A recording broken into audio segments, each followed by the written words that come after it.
Good morning, good morning, good morning, or good afternoon or good evening, wherever you are in your neck of the woods. Welcome to another Saturday morning Libertarian Dave edition. I got my coffee. I'm ready to go. So, what I want to talk about this morning is the debates. Why is it that the last non-Republican and Democrat to be in the debates was Ross Perot in 1992? So it's been almost 30 years. 92, 02, 12, 22 would be 30 years. Since there's been another voice in the debates besides the Republicans and Democrats. Now, why is that? The debates have been, but prior to this, well, I would say they went downhill in recent years. So in the early days of the debates, they were a deciding factor. I mean, they would sway elections one way or another big time. I mean, Reagan and Carter, and even with Bush, the elections were basically decided in the debates. I mean, Reagan, I think, won his election and re-election in the debates. So there was usually more than one. I mean, there's usually two or three debates, and so it used to be managed. The host of the debates was the League of Women Voters. The League of Women Voters in 1992 backed out, and this was their statement when backing out and no longer hosting the presidential debates. The League of Women Voters is withdrawing sponsorship of the presidential debates because the demands of the two campaign organizations would perpetrate a fraud on the American voter. It has become clear to us that the candidates' organizations aim to add debates to their list of campaign trail charades, devoid of substance, spontaneity, and answers to tough questions. The League has no intention of becoming an accessory to the hoodwinking of the American people. That is the quote from the League of Women Voters. I mean, you would think this is not a hardcore political institution, but I mean, they really were big time into the debates. They would manage them, they would host them, and everything. But what happened was the Democrats and Republicans created the nonpartisan Committee on Presidential Debates, the Commission on Presidential Debates, CPD.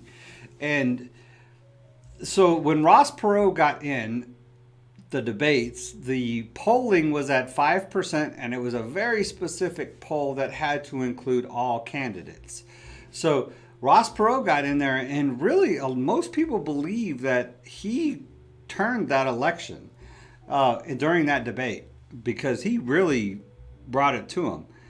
And if he hadn't, so what happened is the Commission on Presidential, this is the theory now, this is not, there's just speculation here, is that they got together and was like, look, this time it happened for your benefit, but next time it could happen, for my benefit.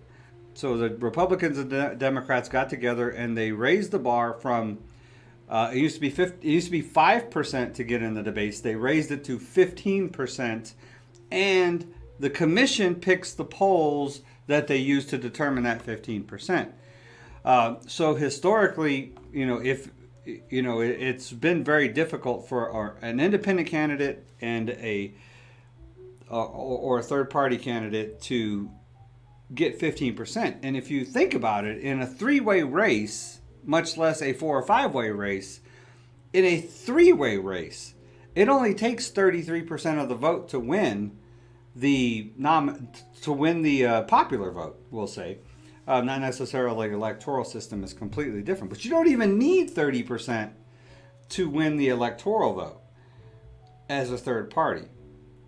So what we have now is you have to get almost half of the required votes to win the presidency in order to make it into the debates. So if that doesn't sound ridiculous as it already is, now you take into effect that they only include polls that do not include third parties or independent candidates. They only include polls that will only count polls that only count the Democrat or Republican. This isn't theory. This is actually them conspiring to keep third parties off the stage. So why the high number of percentages? What reasoning does the Commission on Presidential Debates use? Well, the reasoning is to keep crazy people off the debate stage. You know, not to waste the American people's time with somebody who isn't a serious candidate for president. You know, you can think Vermin Supreme or something like that. So that's the reason why. Although historically there's never been anybody that wasn't a serious candidate ever been allowed on the debate stage. You can't say that it would crowd the stage because we saw 20 candidates up there for the Democratic primaries. So come on now. Me personally, I obviously see it as straight voter suppression. They know that allowing a third party or independent candidate on the stage would upset the balance of power. It would make it would give them some. See, the thing that interests me about it is the substance of the debates. I mean, when Ross Perot was debating, it was significant. Why am I buffering? It was significant. He had them stumbling. They had to know their policies. They had to know what they were talking about. You know, when it came to Social Security, when it came to balancing the budget, they better know their numbers. You know, when it came to foreign policy, you know, they better know what they were talking about because he was going to bring it to them.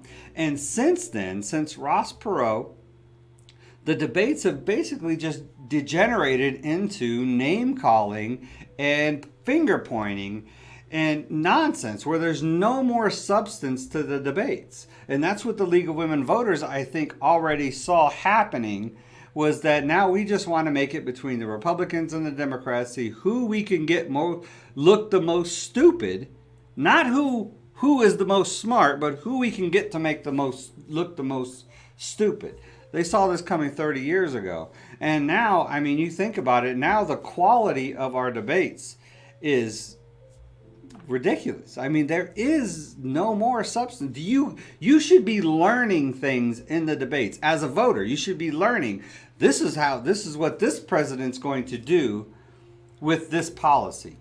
You know, this is what this president's going to do with this policy. And I think they know if they allow Joe Jorgensen on that stage or Howie Hawkins, who's the Green Party candidate, they're going to have, because they have policies. You know what I mean? They have things that they're going around the country right now saying, this is what I'm going to do with this. This is what I'm going to do with this. And the Democrats and the Republicans get really, really worried when they have to say, this is what I'm going to do with this, because they have trouble sticking to their word. You know, what they say in the debates, what they say on the campaign trail just goes out the window as soon as they get in office. So it is straight, pure voter suppression. I mean, there's no other way to put it. And I don't understand. I mean, you go look on Twitter, look under the Commission Presidential Debates, look on CNN when they talk about the debates, or any other time at debates. You know, just look for at debates or on Twitter and look at the comments on there. And it's interesting because throughout the whole comments, whether it's vice presidential, now we have hashtag Spike the Debate, which is for Spike Cohen. And libertarians are also all for having Howie Hawkins on there if he's on enough ballots to get elected. See, that's what libertarians think. If you are on enough ballots, if you're on enough ballots to win the electoral vote and be elected president, then you should be allowed on that debate stage, because that means enough people's eyes are going to see you on their ballot. They should see you on the debate stage and see what they're voting for. and be able to make that choice. That's why it is voter suppression, because they don't want you to see that other view, even though that person is going to be on your ballot. And so on Twitter, you got hashtag spike the debates and you got hashtag let her speak. So if you look under those hashtags, or if you look under @debates or any of the debate comments threads, you'll always see somebody, some libertarian out there, or a Green Party member, or just random citizen saying, hey, why is the libertarian not on the debate stage? You know, why is it always just the Democrat and Republican? And there's no response. Not only is there no response from the debate committee or the media in response to that question, but there's also no response from the hardcore Trump supporters or the hardcore Biden supporters or the left and the right, the Democrats, the Republicans. There's no response from them either. It's just a question that just stays out there floating. You know, I watched Indiana had a mainstream media thing on Joe Jorgensen. They actually, interviewed her and everything. So she got some real good media attention in I think it was in Indiana. And they said, hey, now they're focusing on getting her on the debate stage. But why is she not on the debate stage? That's the question that everybody should be asking. And it's because of this 15% rule. This 15% rule in polls that she's not included in. And even if she was included in them, it's likely that depending on where the poll is taking place, that the Republican or the Democrat won't even get 15%. So at one time in Washington, D.C., the Republican was not polling at 15%. So they just squashed that poll because, we can't leave Trump out of the debates. We can't leave Biden out of the debates. That'd be unheard of, But that's what it is. So just want to go over that real quick. I have no idea what is wrong with my... hopefully I'm still streaming. I can't see my preview, so hopefully everything is all right. So now all will go through your chat. I can't see my preview, so hopefully I'm not just talking to myself. I have some things to address. I'm starting at the top. I just like to know what's going on straight up, right? Don't talk to me parables. I stopped the campaign in Devalvi episodes right around the whole court thing. Devalvi episodes and campaign has not stopped, and it has absolutely nothing to do with the court thing. Was that non-parable enough for you? Also, I heard Evolve was going to church every Sunday with them, but won't be anymore starting this Sunday. It's bad. He has been going to church with us every Sunday. I have not heard anything about him not attending church tomorrow.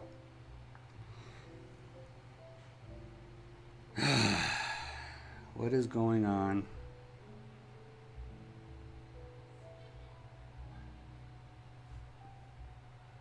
Okay, well, I'm just going to keep going. It's we're not receiving enough video for smooth streaming.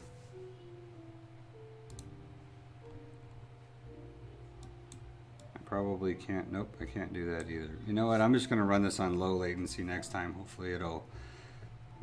I have a good internet connection, so...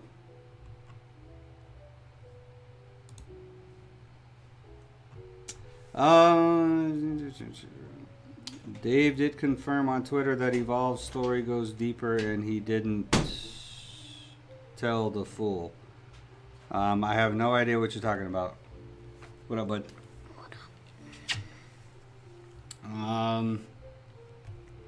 No Libertarian minutes either. Evolve mentioned a good idea last time he zoomed in, but Dave weirdly brushed it off. No, I didn't brush anything off. It was a good idea. I was actually reading something else while he was talking. That's kind of what I do when he's on. When he's talking, I'm trying to put my thoughts together. So is there still a campaign, and will Evolve no longer be in studio? Evolve's busy, so he's getting in here whenever he can. He's the CEO of a nonprofit, so y'all are focused on the most meaningless things. They are fine, and Evolve loves devolving. So I'm sure it's just time and schedule thing lately.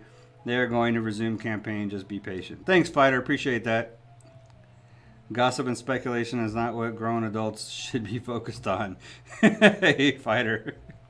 You're right, man. He's going to ignore fans and chat. His message about not caring about us was already exposed.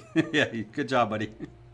Although he see your concerns, as the exposed video stated, he don't care. Okay, y'all know better than that. Not good.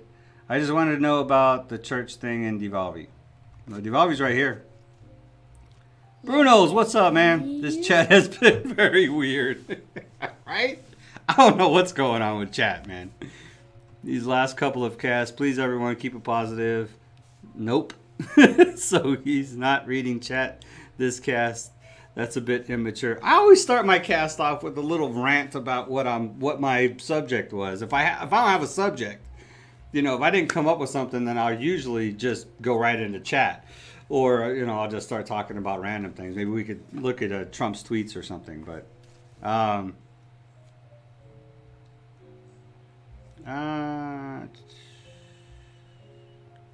this is why I had to make the video. You had to make the video, huh, Drama? Appreciate that video, man. I wish it got more views, though. It needs to get shared more or something. Dave is looking restless. He definitely going through something. Do anyone even know if Evolve has been going over still on Thursday and filming? He didn't come over this Thursday, but he told us a week or 2 weeks ago that he's going to be super busy for the next 3 weeks. So I wasn't expecting him. He'll usually text me or message me if he's coming over. Anyways. But yeah, he let us know a while back that he was super busy the next 3 weeks. I don't even know. I'm assuming it's his summer camps or getting ready for school starting up again. Maybe he's got, because I know EPISD, which is his biggest district that he serves, is I think they're going on. I'm not in EPISD anymore, but I think they announced they're going to go online. But certain organizations like, his organization is kind of like the YMCA. And I just learned yesterday that the YMCA is creating these learning centers where parents that don't want to homeschool their kids can take their kids to these learning centers, which would basically be like school, voluntarily. Go Libertarians, right? And let them be with a teacher in a classroom doing their assignments that they would normally be doing online at home. Now, rather than stay home, these nonprofits and stuff are doing that. So maybe he's got something like that. We haven't talked about what's going on with his nonprofit a whole lot lately. So we've just been really talking philosophical stuff and, things like that. So.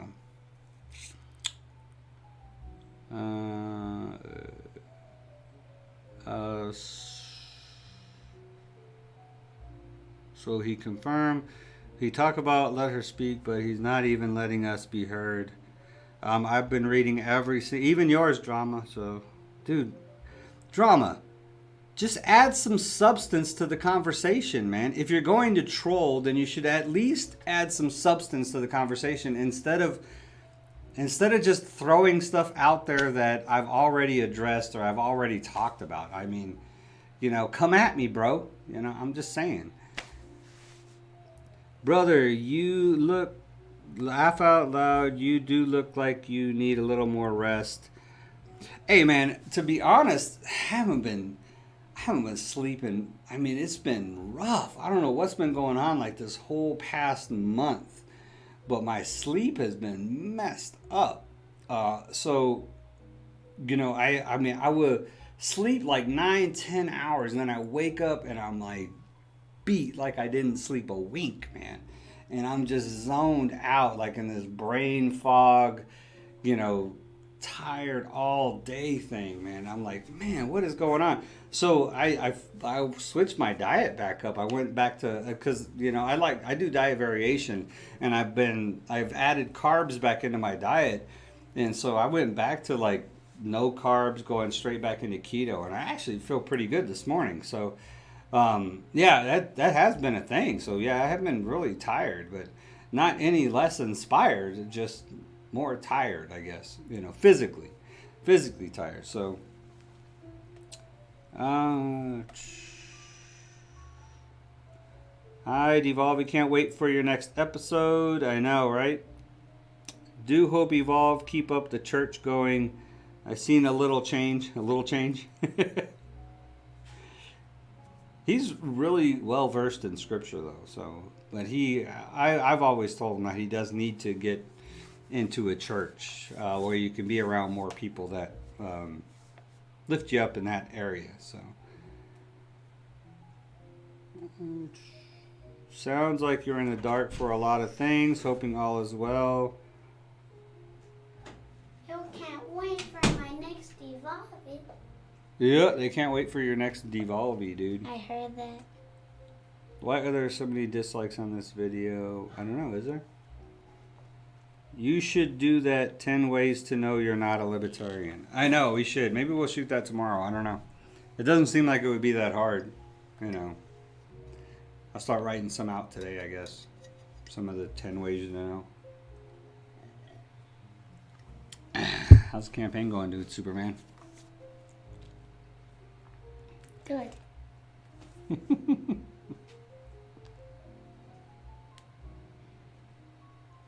found your glasses, huh? Who found them? My mom. Where were they exactly? In the corner of the toy room. In the corner of the toy room. All right. Like the very corner where it was hiding. It was hiding from me. This whole 7,000 years. 7,000 years? Here we go again with the YouTube messing up my video. My live stream. I don't mess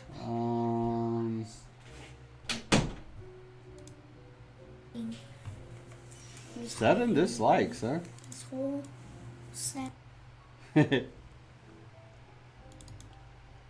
So, anyways, yeah, that's it. I don't know what else to tell y'all about all my personal life or Evolve's personal life. But no, I mean,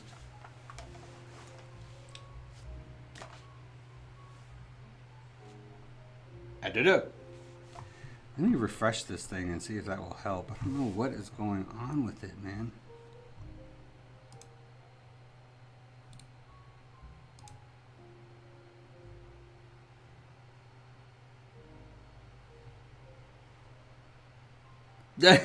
That's Devolvey, I guess, or Gabriel, or another G Liberty. I'm talking in chat now.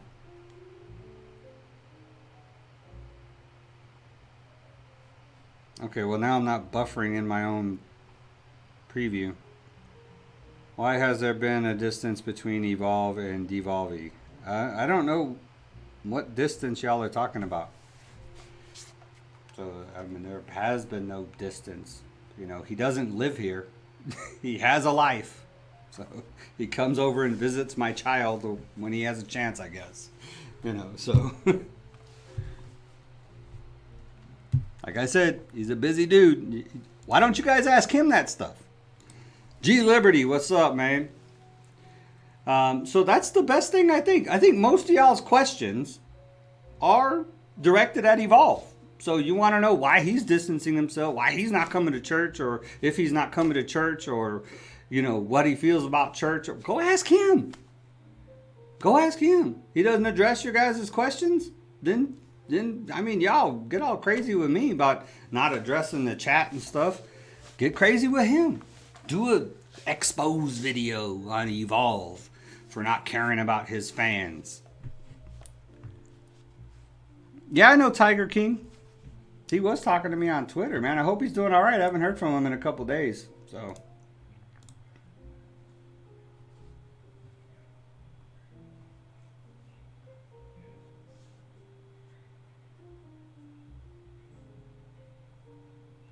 What else? I was gonna.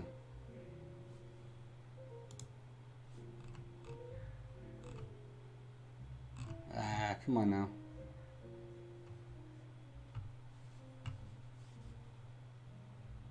Yeah, haven't heard from him in a while. Oh wow, he just ignores or bans, huh? Sorry to hear that. Um, I don't, I don't ignore or ban, but so what else is going on out there? My rant only took like 10 minutes, and I think I did another 10 or 15 minutes about Evolve and his thing. Let me message him and see if he wants to jump on here and address your guys' questions. He probably won't, though. He doesn't get up this early. Oh, I have a message. Nope, not from him.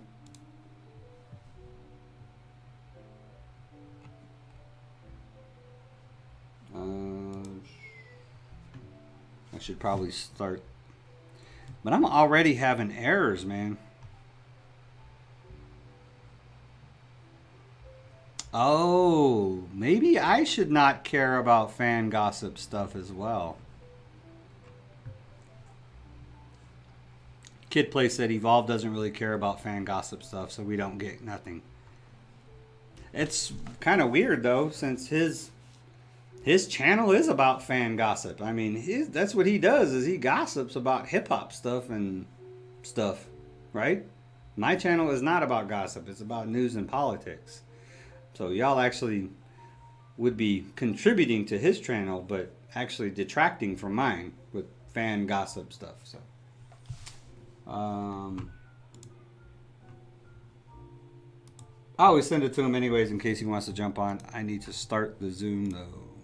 I need to fix this, man. I don't like using Zoom.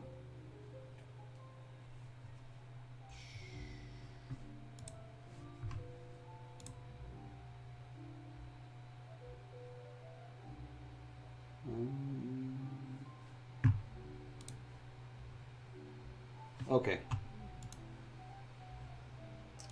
So what's up if he joins? We'll see. We talk like all the time though. Well, we chat, text back and forth to each other. That's about it.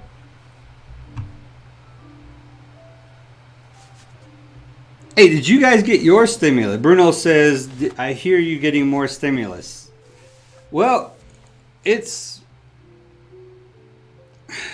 now become a partisan thing. You know, it's I knew it was going to happen. I don't know if I actually talked about it during the first stimulus talk or not, but now it's become this bipartisan thing. You know, now it's where the Democrats want so much and the not playing the Corona game.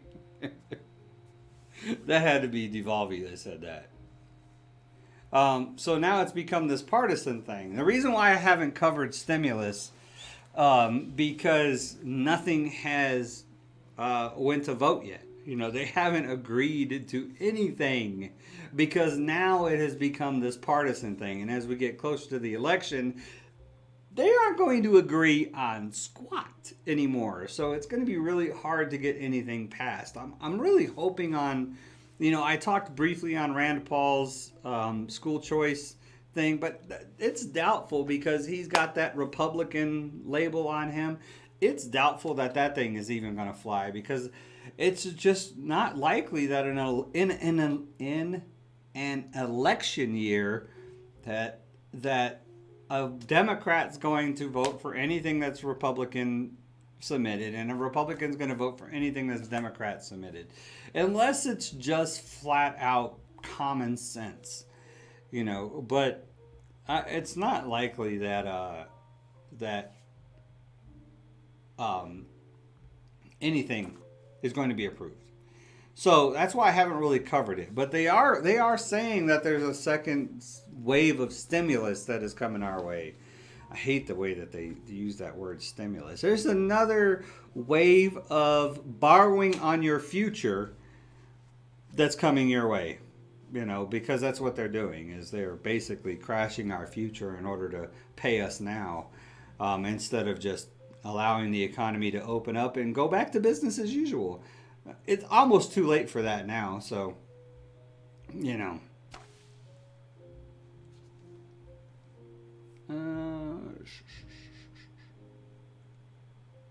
He doesn't really care how little or big people think about him and gossip about him. So since he don't care, he just don't respond. So I'm thinking Luli Marino is saying yes, that it is Devolvi that wrote not playing the Corona game. Donald Trump said the money is coming. Well, something is coming. So I heard he's reducing it from, he wanted to reduce it from 600 to 400 and then eliminate payroll taxes. So, you know, it's like I said, where's the spending cuts? Why don't we cut some spending? And, you know, I mean, that's how we balance a budget, right? That's how you balance your checkbook. When you're managing your family or household's accounting, and no, managing the government's economy isn't much different. It's just that you have a bank that will give you all the money you need, called the Fed. So just think if you had a bank connected to your house that will just give you an enormous amount of money, and you had the ability to take money from whoever you want, whenever you want, however you want, what you could do with your household budget. That's the problem with the government's budget right now, is they have absolutely no concern about how much money they're taking from us. They have absolutely no concern about how much money they borrow from the Fed, which is borrowing on our future, and they won't cut spending. That's the thing, that they won't cut.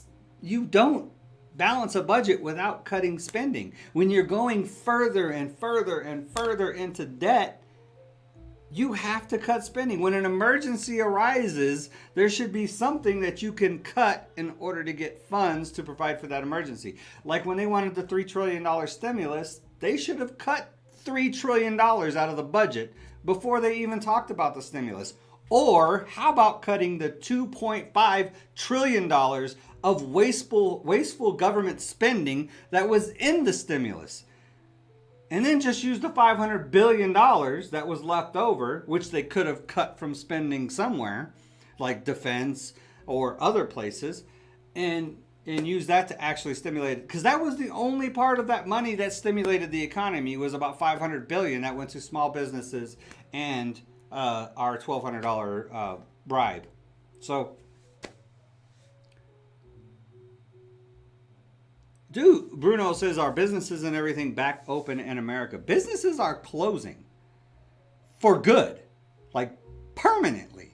And there's a study that's coming out that I'm probably going to do a cast on, if I don't just do an upload on, about how the lockdown, quarantine, and shutdown of the economy has killed more people than the coronavirus, than this pandemic, through suicides and domestic violence and alcohol and drug abuse and all the stuff that, you know, these things are killing people at a higher rate during this quarantine shutdown that we went through in this country than the actual coronavirus itself. Of course, a lot of those deaths are being counted as corona deaths, because if you have corona and die, that's a corona death. Even if you committed suicide, if you had corona, then you committed suicide because of corona, it's a corona death. But even with the lopsided numbers and false advertising and stuff that's going on, it's still not looking good. You know, but there's a lot of businesses. I just found out, so one of my favorite parenting philosophies is called Parenting with Love and Logic. And Love and Logic has been around since the 1970s. It's been a great tool for teachers and parents to use exactly what it says, love and logic, while they're parenting.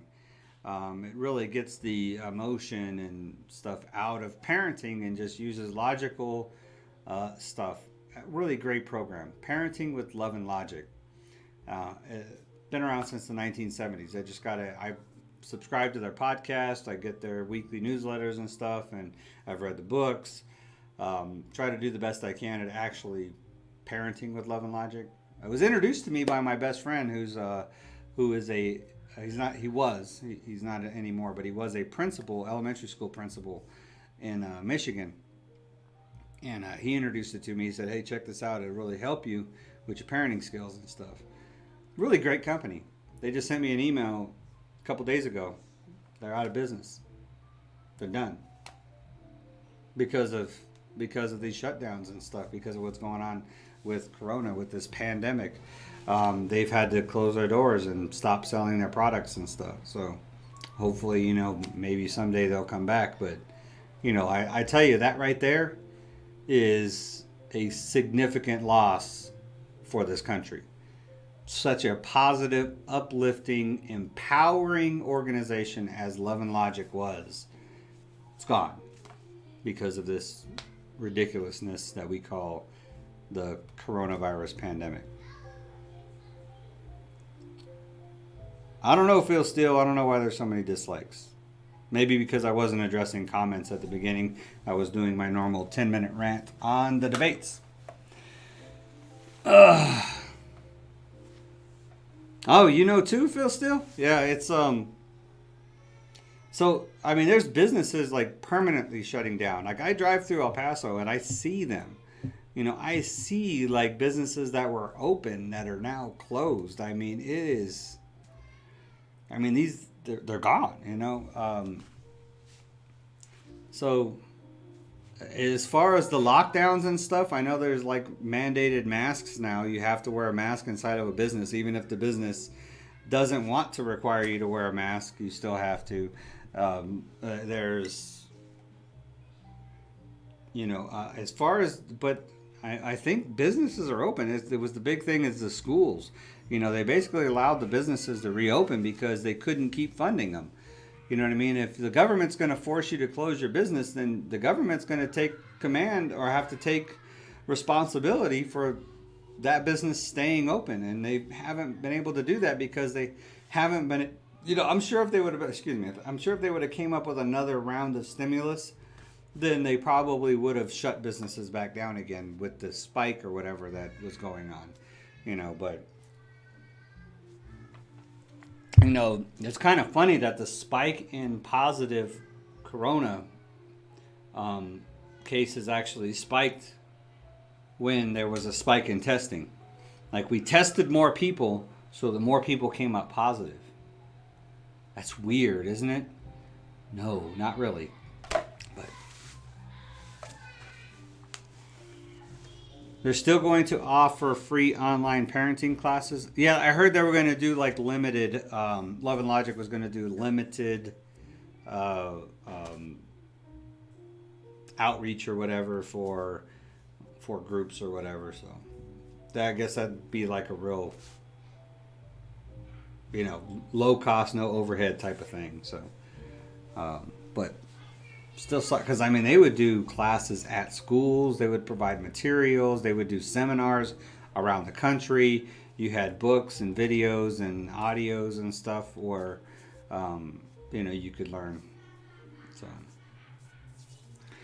but yeah, Bruno's, I don't know if I really answered your question, but it's not everything is open back up in America. Schools are not opened back up. They're starting Monday, back to online learning. My kids will be going to school, at school, in the classroom with the teacher, starting on Monday because I put them in private school. Because this private school had announced that they were going to open their doors like months ago. Like we're starting school August 17th, period. Because the school is a private school that doesn't have to listen to anything that the government says, because it's not a government school, it's a private school. So I like that. I just hope I can afford it. So it's expensive. It's $500 a kid per month for 10 months. So if you're adding that up, that's 10 grand for both kids for the school year. So, and why is it so expensive? Because enrollment is not as high because all of our tax money goes to pay for public schools. So hopefully, if Rand Paul's thing got approved, then I would actually get some money back and be able to. So everything is still locked down there until August 31st. That's That's crazy. Hey, Bruno's. So, how do you feel about us having a half Indian vice presidential candidate? Kamala Harris's mother was Indian. She's an Indian doctor. I think she studied, I might be mistaken, but I think she studied like Parkinson's disease and stuff like that. I think. I might be mistaken, but yeah, she's a PhD doctor. Her mom, Kamala Harris's mother, was an Indian doctor, and her dad was Jamaican. What combo, huh? Yeah, Bruno's. I'm still waiting for you to start that the Indian Libertarian Party. Yes, it's a Christian school. Chaos. It uses. It's interesting because it uses a homeschooling curriculum. It uses. It uses the Bob Jones curriculum, homeschooling curriculum. So, I'm thinking about homeschooling, but I like my kids to be social, as you can probably hear outside my door. You know, I like them to be social. You know, I want them to be around other kids, not just locked in our house all the time. So, you know, so that's the only reason I haven't homeschooled yet. And, you know, it'd be nice if they weren't taking my tax money. I just, you know, I'm not one of the really, hold on.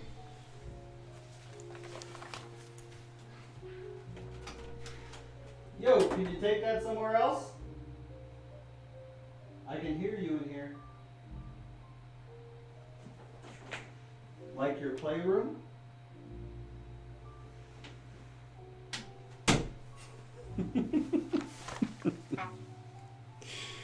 Okay, sorry, had a dad moment there for a minute. Fighter, you didn't get my. Me and Evolve kind of went through that whole Kamala Harris pick. I think it's horrendous. I think it's like the worst. I honestly think that the Democrats are trying to throw the election. I think they are. I don't know. I mean, that pick right there. I mean, in a time when injustice and police reform and all this stuff is such a huge topic, you're going to put the district attorney of California and California senator that has the worst record for police reform in. You're going to add her to your ticket. Why? You know, it's like me and Evolve was talking about. It's like, you know, you can't just make a pick because of a person's skin color. That's racist. If you just pick somebody because they're darker skinned, that's racist. Just saying. It's but I mean, if somebody tell me if there's a worst pick out there for vice president out of the 20 or 10 that he was looking at, you know, the first thing it was, you know, he said, I'm going to pick a woman. That's sexist. Why does it have to be a woman? You know what I mean? So you're picking her because she's a woman and because she's dark skinned. I mean, that's why. Even though she has the worst record for police reform and social justice and stuff like that, you know, that you could possibly pick.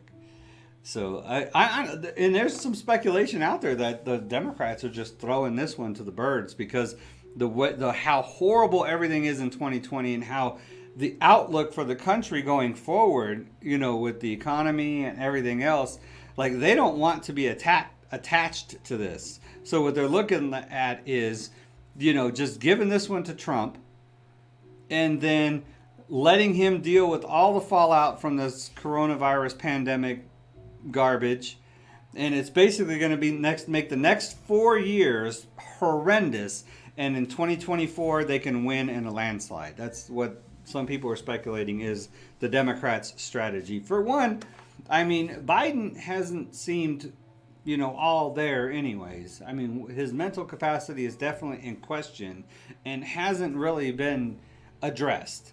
And then you add Kamala Harris to the mix, and it just doesn't seem like the Democrats are taking this election seriously. I mean, this is just me talking, so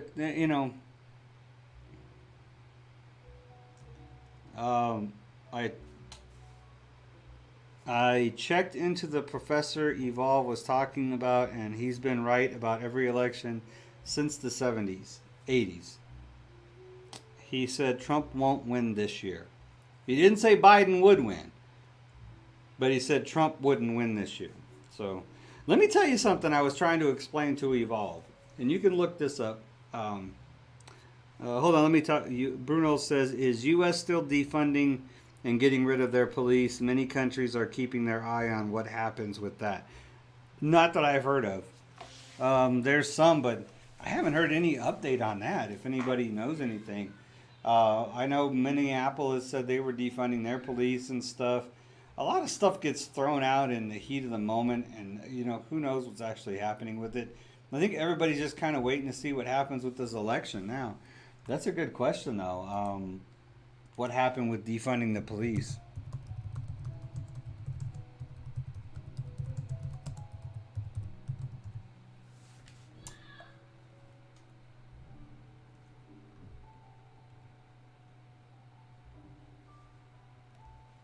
Yeah, hasn't been in the news since June. Yeah.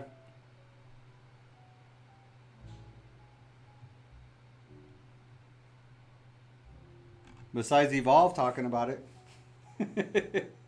He mentioned something about, hey, instead of going and sending police to deal with a homeless person, how about if you send a mental health professional to deal with the homeless person? Then you might not have as many homeless people getting arrested or beaten by police. That is kind of the point. But yeah, I haven't heard anything else on defunding the police. So what I wanted to talk about is about Trump not winning this year. Why that's kind of weird. So can a third party win the election? What's it take for a third party to win the election? So here's the trick. So it takes 270 electoral votes. So if you don't know, the electoral system is each state has a certain amount of electorates or votes, electoral votes per state based off population size and stuff like that. So once you win a state, you win all of that state's electoral votes. So it's the crappy election system that we use in the United States is called first past post. So the post is 270 electoral votes. The first one past that wins the election. So, and that's how we do it, first past post. So a third party, all they have to do is prevent either one of the Democrats or Republicans from getting 270 electoral votes. That changes the whole election system to where the selection of president and vice president goes to the House. So the selection of president goes to the House, the selection of vice president goes to the Senate. So, and they vote on it. And each state only gets one vote. So the majority of states are split, Democrat and Republican. Even California, being predominantly Democrat, has some Republican congressmen, representatives in it. So every state would have to agree on selecting the president. So you're not going to get a Democrat to agree to allow Trump to be president again, and you're not going to get a Republican to agree to allow Biden to be president. So there's no way the House of Representatives is going to agree on Biden or Trump. And if they don't agree, then whoever the Senate picks for vice president will become president. Crazy, isn't it? So the Senate right now is controlled. We won't know who's controlling the Senate until November 3rd. So whoever's controlling the Senate, well, I know this sounds kind of confusing. I had to actually read it a couple times myself. But so whoever's controlling the Senate would obviously pick their party to be vice president, right? So if the Republicans, it would be Pence, right?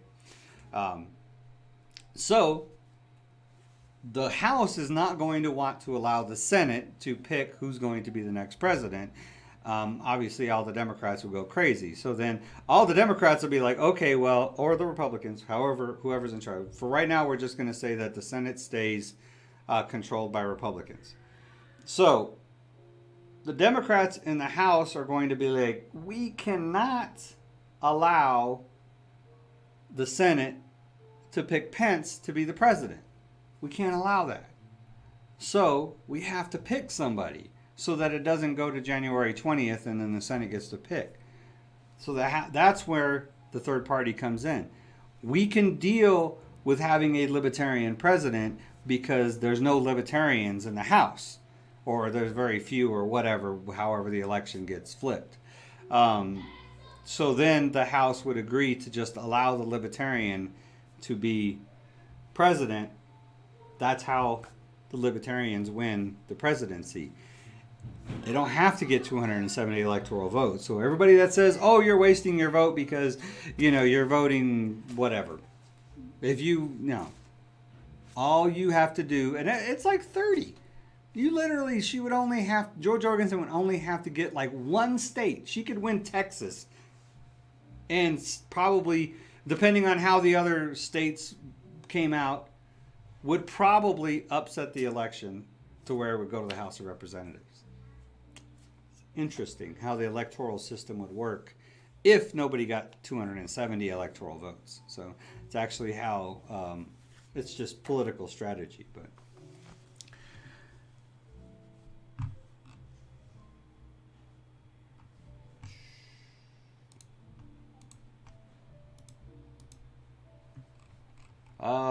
Evolve never responded to my Zoom invite, so.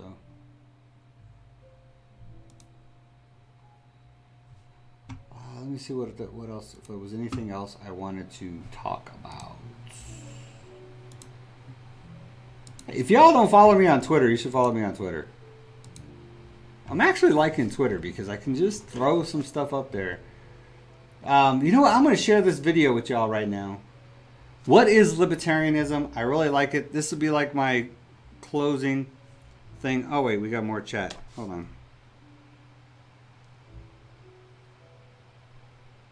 It would not, if more people under, Chris Harshbarger says the hard part is going to be stopping the big two from getting 270.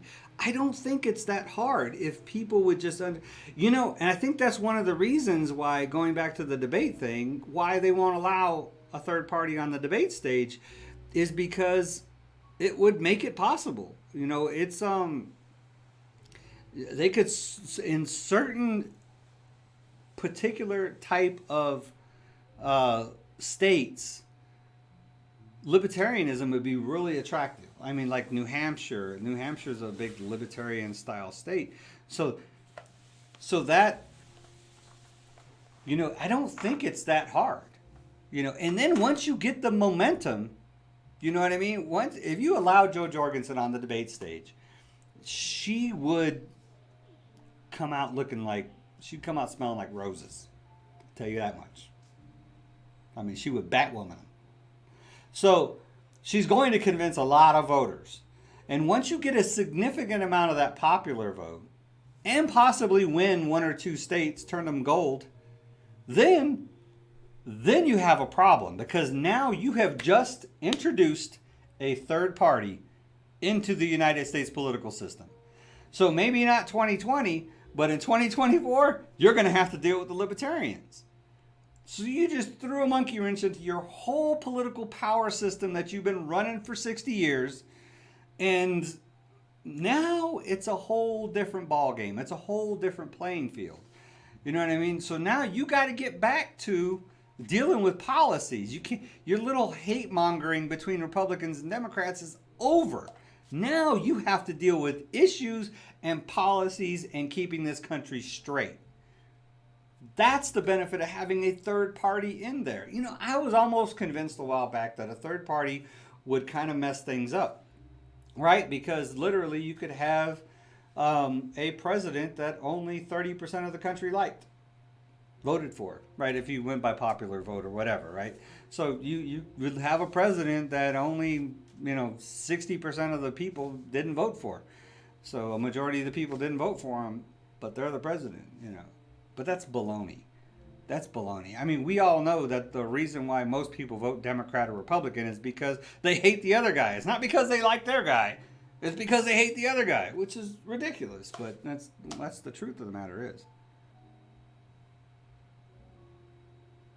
Oh, man, I keep forgetting. I need to make myself a reminder to start posting. When I'm going live, I wanted to share it to Facebook and Twitter. Hey, I'm going live in an hour or whatever. Or when I posted the thumbnail and stuff for this last night, I could have shared it to Twitter and Facebook and maybe attracted some new people.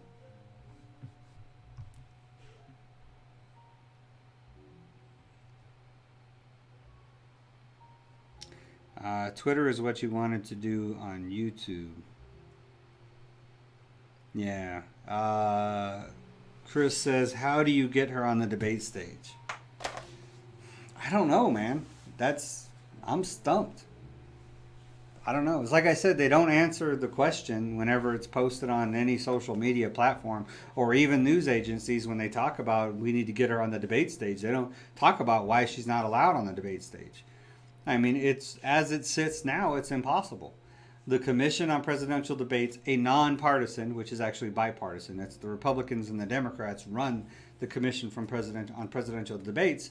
They currently require 15% polling, but the polls that they're requiring it from don't include third parties. So, and even if they did, 15% is a crazy high requirement because it's literally half of what they would need to win the election. If you win by popular vote, I know the electoral system is different, but 15% is polling pretty high in a three-way race or a five-way race or six-way race. It's see that's the thing is 15% is almost impossible for if you allowed all the candidates. So if you allowed independents, Constitution Party, Independents, Green Party, Libertarian Party, what other parties are out there? There's some other ones out there I'm forgetting, but there's other third parties. So if you allow them all in there, then it's going to get staggered out, and then you'll have because you got the hardcore blues, hardcore reds. That's going to give them their 15%. But then the other 65% Americans that don't agree with blue and red, or don't necessarily identify as blue or red, will fall into one of those other categories and either not participate in the poll at all. Or, the Libertarians would definitely have the best shot at getting on there, at getting the 15%. But,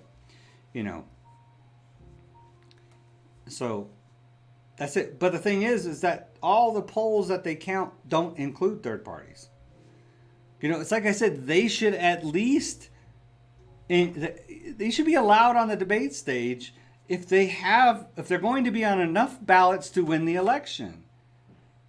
They already make ballot access in all the states horribly difficult for any third-party candidate. The Democrats and the Republicans do. They pass in all the 50 states of the United States, the Democrats and Republicans, through the election commissions of the states, create these stupid, insane, corrupt laws to try to prevent third parties from even getting on the ballots.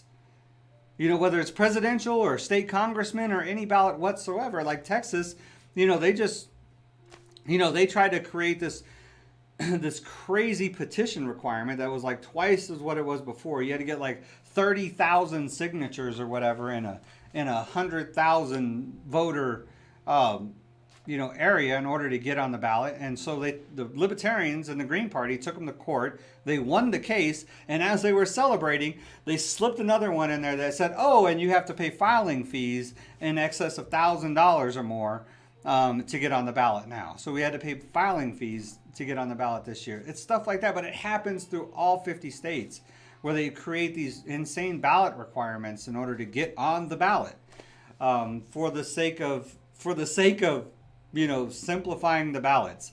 When 80% of the, believe it or not, like I don't know, I'm going to say 80. I'll say 60% of the races, I'll try to go a low estimate, 60% of the races, more than half of the races that are on your ballot in the United States are uncontested. Like there is nobody competing. So you're saying, because of these ballot access requirements, because nobody can compete if they can't get on the ballot. So this was supposed to stop, erroneous people from, or, crazy people from getting on ballots and stuff, when in actuality, all it does was create uncontested races. I mean, as libertarians would say, can we just get libertarians are all about NOTA, which is none of the above. It would be nice if in these uncontested races there was a none of the above choice. Oh, I would love that. I would love that.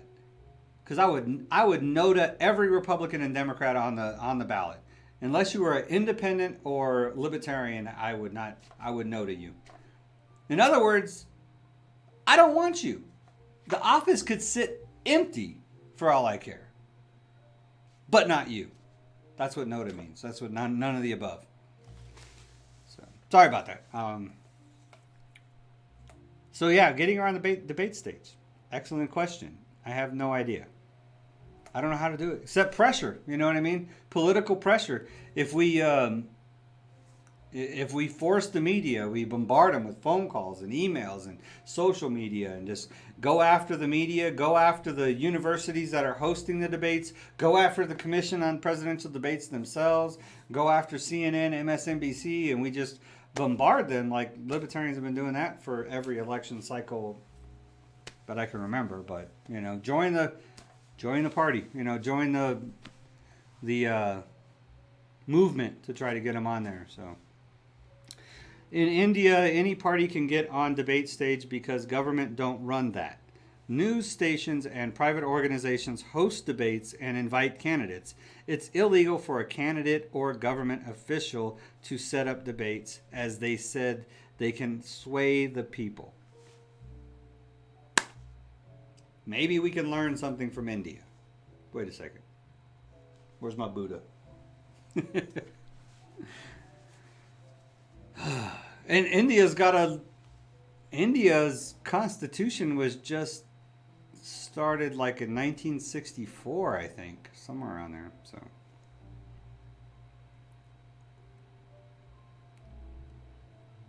I'm sure Evolve's head would come off if he finds out K Fox is hosting a presidential debate.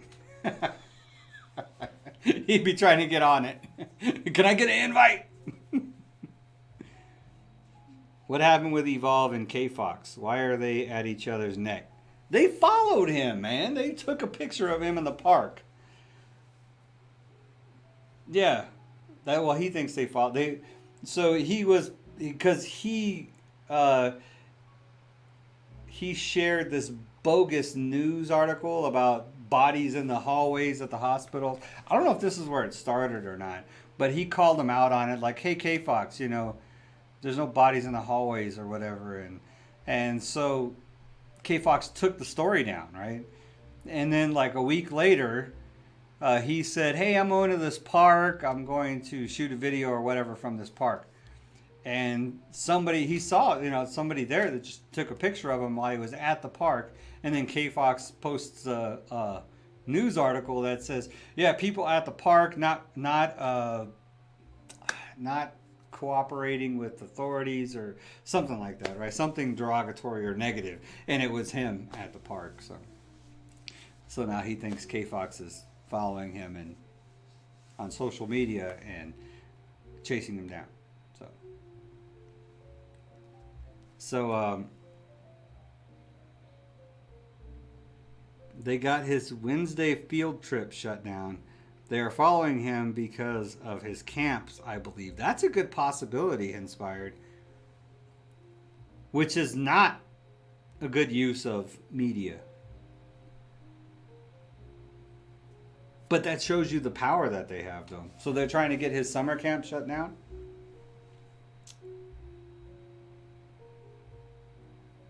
That's garbage, man.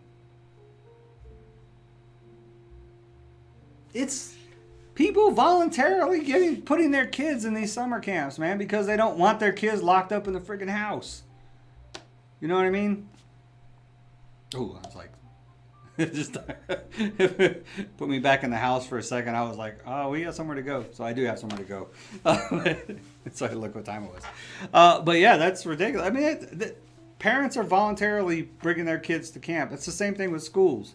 You know, parents should be able to choose, bring your kids to school or not, you know. And the thing is with kids is, you know, let me bring it up. Kids don't even transmit the disease. The Academy on Pediatrics released a thing that said that kids don't even transmit it, so.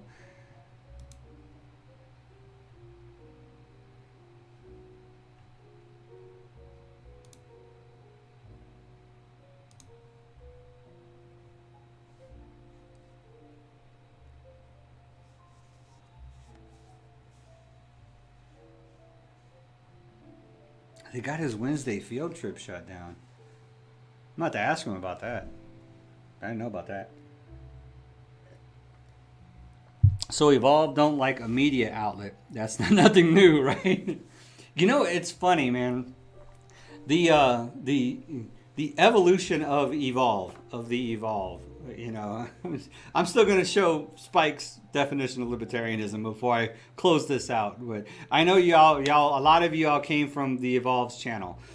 Chris, I'm not sure, you're kind of new, so I don't know if you came from it. But like Euclid Hoopa, I Got the Rock, Bruno's and stuff. They were all former followers of the Evolve on YouTube. He's a hip hop reaction guy. He's a stan. He doesn't admit it, but he's a stan. He's a big Eminem guy, and he reacts to videos and stuff that happens in the hip hop industry, right? And we our very first video, I think, was me just talking crap about Eminem in the Darkness video, how he went pro-government. Hey, take our guns on that video. And so we were like, man, we could do this for real. You know, we could do a libertarian YouTube channel. So it's kind of how we got started. Just a quick history thing. But to see how being part of this channel, the Libertarian Dave channel, how Evolve has grown politically through this process. I mean, because it's forced him to get involved and learn about what's happening in our political environment. And I mean, it's really inspiring for me, you know, to see, you know, what he brings to the table, for one, and how I saw him change, you know, throughout just the past 6 months, 8 months.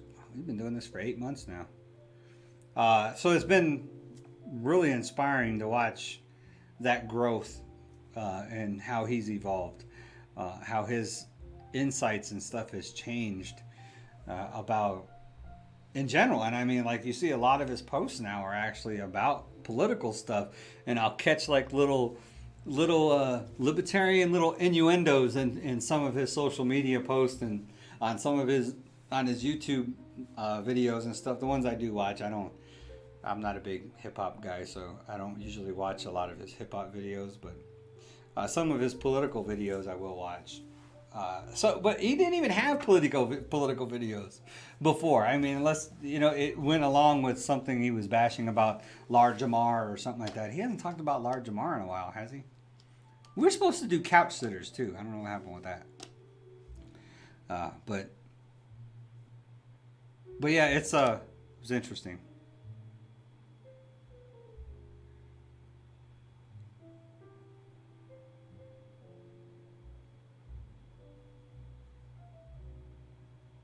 Hey, no problem, Chris. I don't know what I answered. I did the best I could, but, you know, that's wild. News media is really that petty. I don't know. I don't know if they are or not. It's definitely seeming like it. I guess they're that petty. Isn't what K-Fox is doing illegal? You can't use your organization to attack a private citizen. You would have to actually show it as an attack. You know, are they actually attacking him? You know, or slandering him in some way? So, I mean, their job supposedly is to, what is it? You know, give us the facts. You know what I mean? Give us, but we know that's ridiculous too. So. They called the company he was taking the kids to and said that they would be out there doing a story on COVID and kids.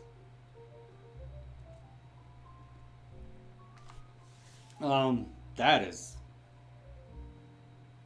But that's not really an attack. I mean, they're saying, hey, they're going to go do a story on COVID and kids because you got kids. He was the only, as far as I know, he's the only one doing summer camps outside. You know, the YMCA is doing like these indoor camps and stuff, and they have to wear masks the whole time. And outside is the place to be. You know, it's actually safer outside. You probably don't have to wear a mask outside. So, but anyways, but see, you wouldn't really call that. You really couldn't call that an attack. I mean, they're just saying, hey, we're going to come out there and do a story on COVID and kids. See, that's the problem when you start dealing with politics and media is they really know how to manipulate the system, you know, because they've been doing it, you know, for so long without any accountability.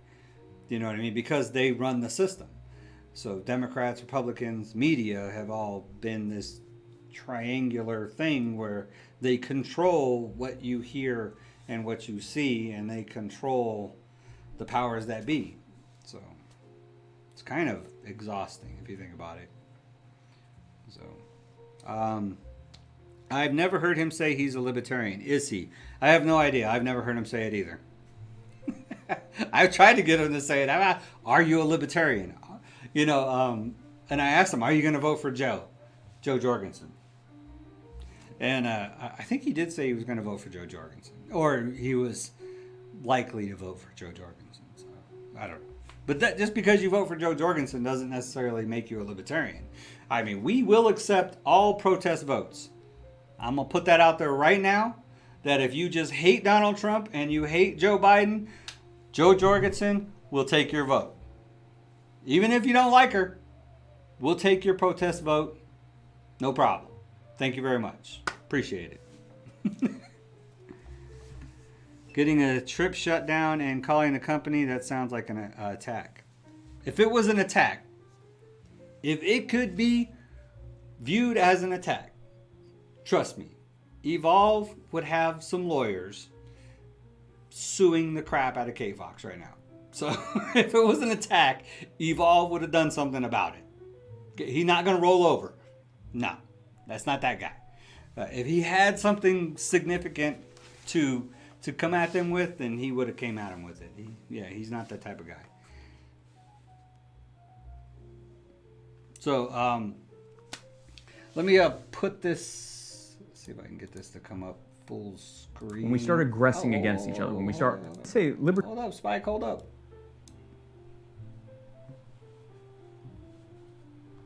I like Spike Cohen. I think he's a cool dude.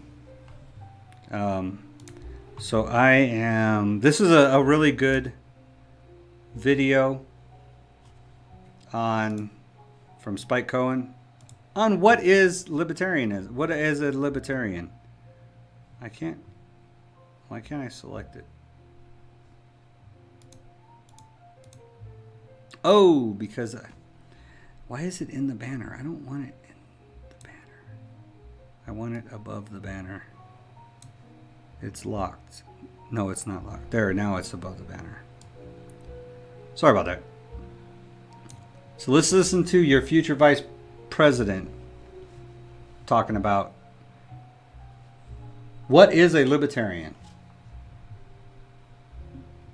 So I say libertarianism is the belief that we own ourselves. And if we own ourselves, that means we own our lives and our bodies. And if we own our lives and our bodies, that means we own our labor, which means that we own the product of our labor, which is our property. And we as libertarians believe that society is best worked out when people respect each other's self-ownership. When we start aggressing against each other, when we start harming people, taking their things and so forth, that's when bad things happen. It's not just wrong from a moral standpoint to take from each other, it's bad from a utilitarian standpoint. If I can take from you and everyone else watching this and listening whenever I see fit, I'm not going to be a good steward of what I have. I'm not going to make good choices because I can just take more whenever I want. And you aren't necessarily going to make the best choices because you know I can come and take it at any given time. If you look at the bad political policies of the Republicans and Democrats, it's really just a system whereby they have claimed the exclusive authority to take from us as they see fit. And libertarians want to dismantle that in favor of allowing more free market interactions.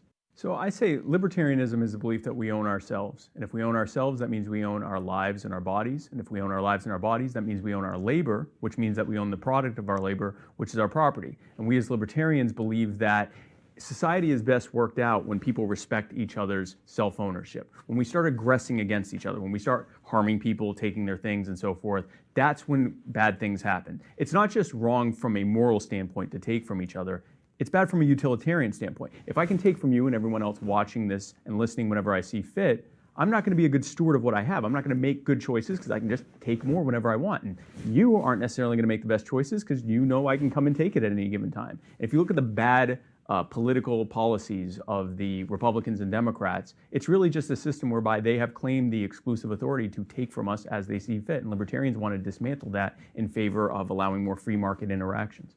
So I say libertarianism is the belief that we own ourselves. And if we own ourselves, that means we own our lives. Sorry, I was just on a loop. Sorry about that. So that's Spike Cohen's. What is a libertarian?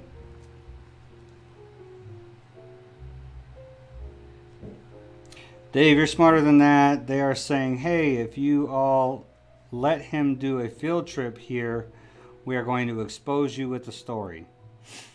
Oh, I know. That's probably what the intent was. No, the intent was probably to expose them. So what you're saying is you think K-Fox actually has a personal vendetta against one single individual because of an ad or a social media post that he bashed them on.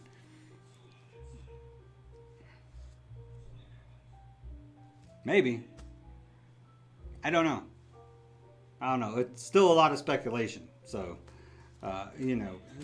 maybe they were actually trying to expose him or expose the campus going on. And that organization didn't want that kind of media, so.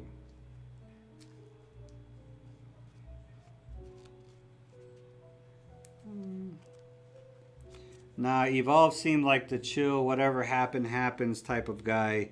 He ain't about lawyers and stuff. Now, when it comes to his community, Evolve, when it comes to his nonprofit, man, he's a totally different person. He ain't chill at all. He will fight for that because that's his passion. That's what he believes in. Yeah. Who is Stephen Furtick? Stephen Furtick. I was actually trying to find my scripture, but I don't.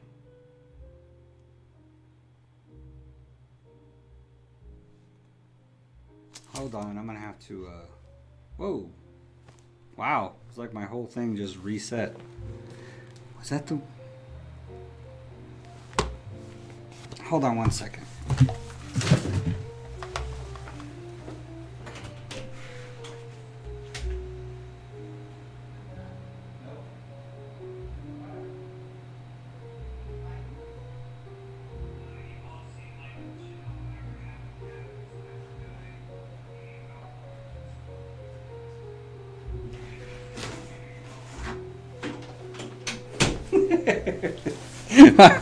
My wife's sitting there watching. I froze up. Wow, the delay is crazy on this thing. Donald Trump has executive orders on single people who bash him. Like Twitter? Like, well, he goes after Twitter and TikTok. He is just not a social media fan since he's been president. You know, I posted something on a Libertarian Facebook page. What I was thinking about was, so Donald Trump has done a lot in the past 4 years, pandering to the Christian right and to conservatives. You know, he was a Democrat before. I mean, he funded Democratic campaigns in the past. I mean, he was a big-time Democrat before, and then he flipped. Now he's a Republican. And so I think he even tried to run for president as a Democrat before. So then he flipped. Now he's a Republican, and he's been pandering to conservatives and the religious right for the past 4 years and stuff. And now it's coming re-election time, and he doubled up on that pandering. And you know, he'll throw these little religious innuendos in there every once in a while to make sure he keeps his religious believers as well. But what happens to when he no longer is looking at being reelected? When he no longer has to pander to the conservative base and the religious right? Like, if he gets reelected in November, that really worries me, because he's already showed a propensity for authoritarian power, you know, and he's the most narcissistic, egotistical person I've seen in the White House. So, you know, it's kind of worrisome to think, when he no longer has to pander to his voters to get reelected, what he'll possibly do with all that power. So I'm not saying you should go vote for Biden, because I'm telling you, that Democratic ticket looks like they're just throwing in the towel, because they want to see Trump self-destruct in the next 4 years so that they can get a landslide in 2024. So, but, you know, to me, I'm voting Libertarian, 100%. So,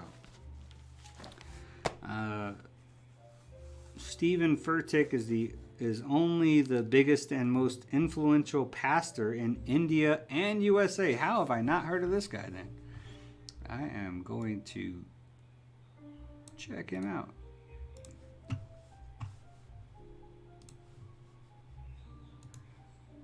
Man, the way you put that, I apologize for not knowing who he was. Stephen Furtick Ministries. I like this guy. Okay. Elevation Church.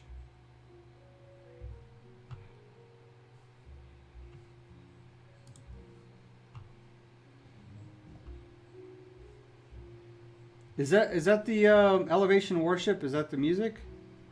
Because I do know who Elevation Worship is.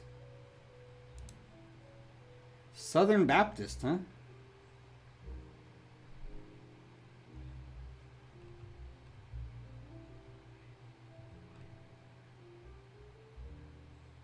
He has a YouTube channel too.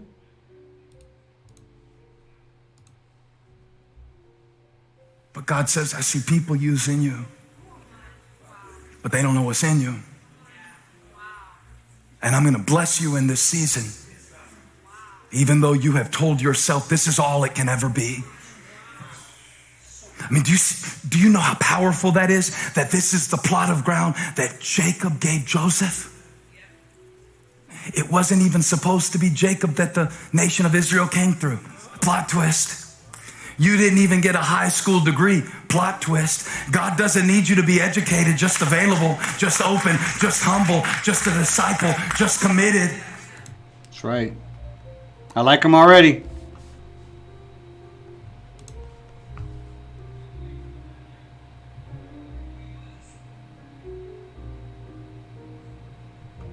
So true, though, man, that he just requires you to submit. Just be submissive to him. Just be submissive to God. I try to do that all the time. You know,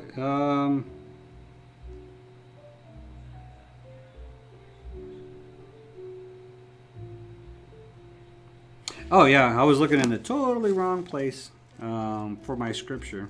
You know, I'm gonna let this guy play while I'm looking for my scripture. Plot twist. Put it in the chat right now. He's the God of the plot twist. And I'm going to tell you how I know that he is. The God of the plot twist. Not only does God bless the wrong people from an earthly perspective, like a woman at a well or like a trickster named Jacob. Right? Not only does he bring forth nations from people whose names carry baggage, or in the case of the woman at the well, people whose names we don't even know. You ever thought about that? Like Libertarian Dave. Names you don't even know. So anyways, my scripture today is going to be from Ephesians. Ephesians 6 and... Let me see where I want to start this. I'll start it at 10 and then we'll just go.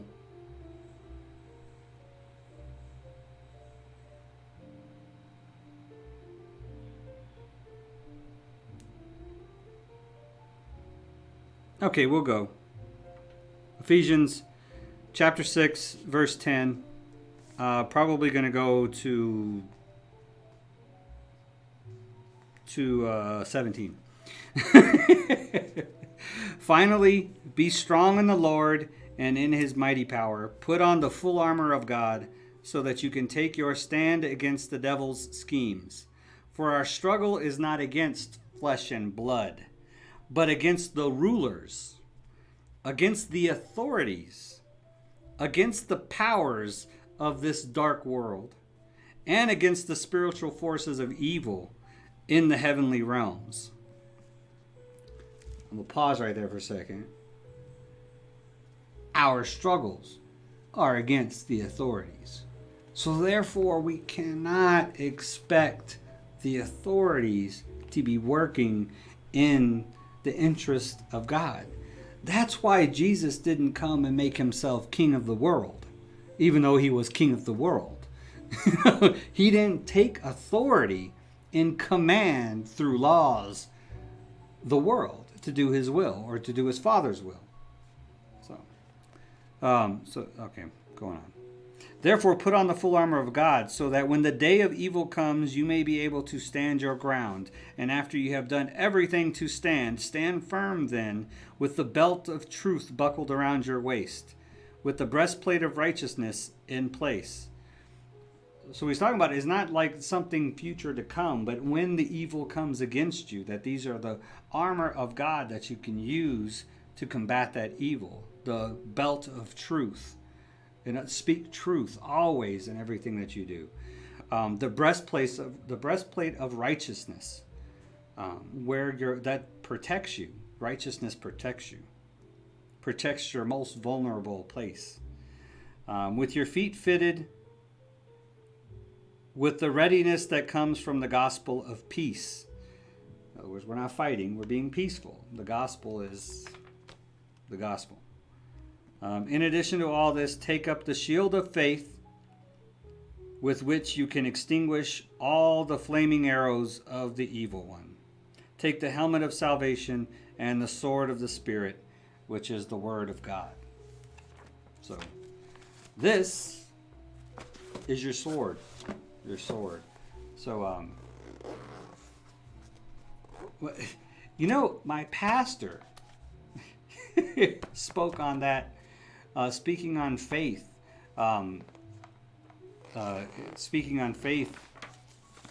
at church, he brought up the Ephesians 6:16 in church, which was when I'm in church, I figure it's okay to be distracted in church.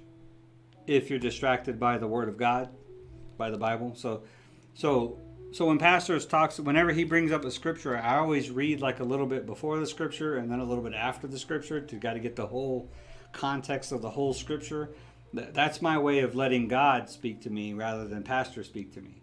So, because maybe God may have spoken to pastor about a particular scripture so he could share it, and it's meant for somebody else to get, somebody that's just listening to pastor's words. But I want to be open to what God wants me to hear specifically from his word. So therefore, I'm always reading more. So a lot of times I won't hear some of the stuff that Pastor's talking about, but I'm listening to God. So I think he would not have a problem with that. I really want to share his 4th of July thing too. Oh, it was great. All about liberty. His 4th of July, I don't know if it was a Wednesday service or a Sunday service, but I think, no, it was Sunday because he was preaching. Wednesdays are usually Bible study. So this was from Bible study. But the part that he shared was just 16, which was, in addition to all this, take up the shield of faith, which you can extinguish all the flaming arrows of the evil one. So he's talking about faith. It's all of it is about building faith. So I just happened to read up a little bit and down a little bit, and there it was in Ephesians 6:12 about our fight is against the authority, against the rulers. So just remember that.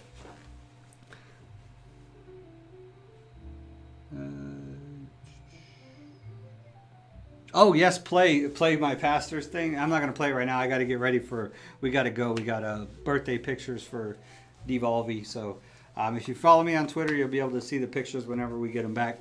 I'll post our birthday pictures for 2020. But yeah, I'll have to do some clipping on it and stuff. But yeah, if you want, the Rock Faith Center, if you go to live therockfaithcenter.com. I should have subscribed. I did subscribe. All right. Yeah, I'm definitely going to listen to Stephen Furtick.